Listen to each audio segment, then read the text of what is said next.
A Formula One boss under attack gets a vote of confidence. A remake of Death Race is in production, and Audi follows BMW with a swarm of future models. I'm Alex Gizela, and this is Fastlane Daily. Formula One boss Max Mosley scored a major victory in the so-called Nazi hooker gate scandal. If you hadn't heard, Mosley was recently caught on a lurid S&M prisoner bondage sex video with 5 alleged prostitutes. Mosley has been under pressure to step down ever since. But yesterday, ranking members of world's motorsport governing bodies who met in Paris this week voted in favor of letting Mosley keep his job as FIA president. The outcome was a win for Mosley, but it angered some racing insiders, including former F1 star Damon Hill, who told BBC Radio the vote could ultimately weaken the governing body. Others say the outcome will play up a growing rift between large and small motorsports clubs, all of which got a single vote on the Mosley matter. All we know is F1 fans haven't seen a mess like this since Jackie Stewart's crooked Tam O'Shanter hat scandal of 1973.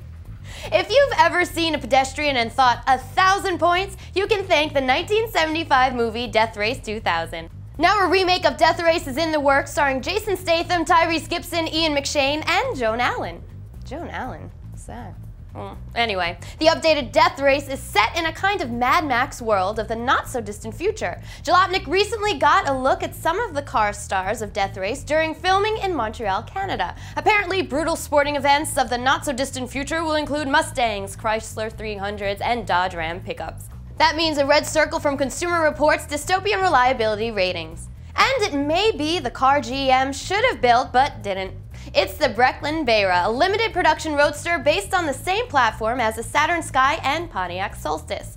The UK-built Berra is powered by GM's 6-liter LS2 V8 producing 400 horsepower. That's just a bit more power than the Saturn Sky Redline's 260 horsepower from its turbocharged EcoTech 4.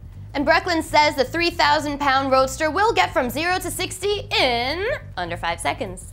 The Berra also gets the Tremec 6-speed manual transmission, high-spec brakes, and a choice of 18 or 19-inch wheels. But of course, this reconditioned Solstice isn't cheap. The Berra will set you back the British equivalent of 108,000 smacks. Next up, how many new cars does Audi need? We'll see in the internet rumor mill after this.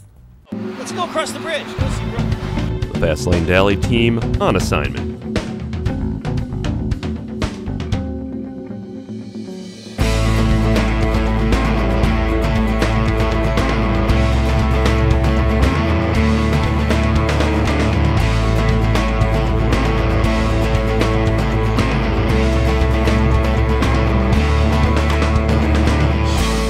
Fastlane Daily, always fresh, every day.